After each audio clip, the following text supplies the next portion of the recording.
सब्ज़ार लाहौर में नामालूम अफराद ने घर में घुसकर फायरिंग करके मियां बीबी को कत्ल कर दिया। मुलजिमा ने कत्ल के बाद कमरे को आग भी लगा दी। इस हौलनाक वारदात की मज़ीद डिटेल्स लेंगे वसीम रियाज से। वसीम, इस वारदात के बारे में क्या पता चल पाया है और पुलिस क्या बताती है इसके बारे में?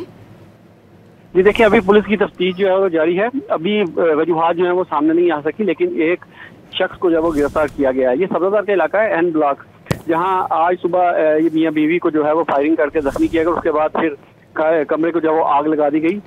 जो खावंद उसकी शिनाख्त जो है वो समर अब्बास के नाम से, जबकि खातून की कलसूम के नाम से हुई है, जो बच्चों को छोड़ने के बाद अपने घर में, स्कूल में छोड़ने के बाद अपने घर में अकेले थे कि उस दौरान नामलूम शख्स घर में दाखिल हुआ, जिसने फायरिंग की और फिर कमरे को आग लगा दी, जिससे दोनों ही जख्मी हुए। दोनों को अस्पताल मुंतकिल किया गया। पहले समर अब्बास अस्पताल पहुंचते ही दम तोड़ गया। अब कलसूम जो है वो भी जख्मों की ताब ना लाते हुए अस्पताल में दम तोड़ चुकी है। यूं ये दो अफराद जो है वो जान से गए हैं इस वाक़े में। पुलिस ने मुलजिम को हिरासत में लिया है, ताहम अभी तक वजूहात सामने नहीं। पुलिस का कहना है कि जैव कुव्वा से शवाहिद इकट्ठे किए जा रहे हैं। जो मुलजिम गिरफ्तार किया है उसका बयान कलमबंद किया जा रहा है, जिसके बाद तमाम हक़ाइक़ वाज़ेह हो जाएंगे। जी वसीम, बहुत शुक्रिया आपका।